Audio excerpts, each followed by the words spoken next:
بایزید بستامی رحمۃ اللہ تعالی علیہ کے پڑوس میں ایک غیر مسلم تھا، وہ سفر پر گیا، بچہ اس کا رونے لگا رات کو، تو آپ نے اپنی زوجہ سے پوچھا کہ پوچھو برابر میں ان کے گھر والوں سے کیوں رو رہا ہے، تو فرمایا گھر میں روشنی نہیں ہے۔ اس زمانے میں تو چراغ ہوتے تھے اور والد بھی چلا گیا تو روشنی کا سامان نہیں ہے۔ حضرت بایزید بستامی نے چراغ میں تیل ڈالا اور پورا چراغ فل کر کے ان کے گھر بھیج دیا۔ وہ بچہ پرسکون سو گیا۔ ایک دن، 2 دن، 3 دن، جب وہ پڑوسی واپس آیا تو اس کی زوجہ نے بتایا کہ برابر سے بایزید بستامی بچے کے رونے کی وجہ سے روزانہ چراغ بھیجتے تھے، تو فرمایا جب چراغ کا نور ہمارے گھر میں آ ہی گیا ہے تو چلو پھر اسلام کا نور بھی لے لیتے ہیں، اور وہ کلمہ پڑھ کر مسلمان ہو گئے۔ میں سوال کروں گا ناظرین، یہ ایک واقعہ نہیں، حضرت مالک بن دینار کا واقعہ کئی بار آپ نے سنا ہوگا کہ مجوسی پر نالے سے گندگی ڈالتا تھا، آپ صاف کرتے تھے، کچھ دنوں بعد آ کر پوچھتا ہے آپ کو غصہ نہیں آتا؟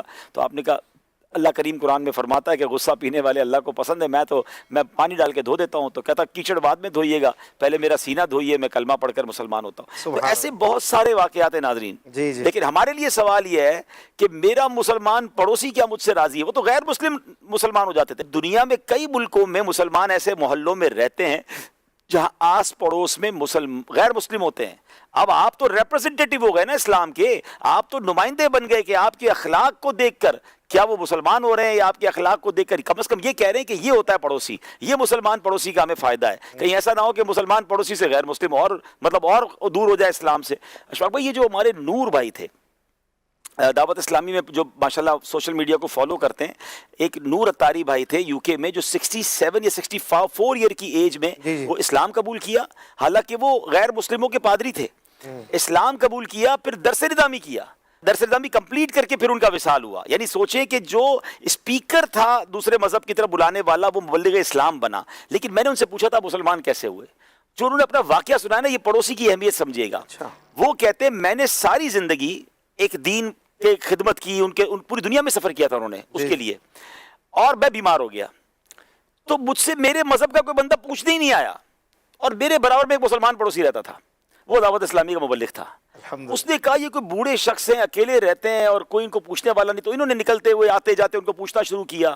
تو انہوں نے کہا آپ کے اخلاق اچھے، میں آپ کے پڑوس میں رہتا ہوں۔ پھر ان کے گھر پہ کھانا پہنچانا شروع کیا۔ کچھ عرصے کے بعد اس کے اخلاق کی وجہ سے نور بھائی نے اسلام قبول کیا۔ ماشاءاللہ، میں اس مبلغ سے بھی ملا۔ اچھا، پھر تو ان میں باپ بیٹے کا رشتہ تھا، یعنی وہ مبلغ ان کے ساتھ ہی رہتا تھا، اس کے والد کی طرح ان کو ریگارڈ کرتے تھے۔ اور سبحان اللہ، میں نے 2 باتیں اس سے سیکھی کہ اس نوجوان کے، الحمدللہ دعوت اسلامی کے مبلغ ہیں، ہو سکتا ہے وہ سن بھی رہے ہوں، ان کے اخلاق کی وجہ سے نور بھائی ایمان تو لائے مگر پھر درس نظامی کیا۔ آپ سوچیں عالم بنے، یہ سارا ثواب ان کو ملا۔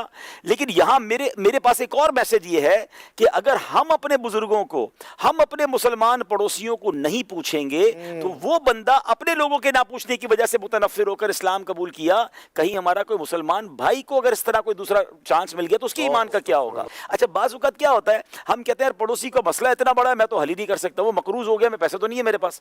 اصل میں یہ مائنڈ سیٹ چینج کر دیں آپ۔ ہر مصیبت صرف پیسے سے حل نہیں ہوتی، 2 اچھے میٹھے بول جو ہے نا، حوصلے کی چند باتیں، آپ کہنا میں کھڑا ہوں آپ کے ساتھ، میں انشاءاللہ روز آپ کے لیے دعا کروں گا، میرے لائق کوئی کام ہو تو بتا دیجیے گا، یہ چند جملے بھی دلاسا دیتے ہیں۔ لیکن اگنور کر کے گزر جانا، پتہ ہی نہیں اگلے کی کیا زندگی کا بیڑا غرق ہوا اور آپ کو احساس ہی نہیں ہے، تو ایسا نہیں ہونا چاہیے۔ بلکہ روایتوں میں مضمون ملتا ہے کہ وہ کتنا برا پڑوسی ہے کہ خود سکون سے سو رہا ہے، اس کا برابر پڑوسی بھوکا سو رہا ہے۔ ہمیں یہ غور کرنا ہے کہ ہمارے پڑوسی کا کیا حال ہے، اور اس کی خیر خبر لیتے رہنا چاہیے۔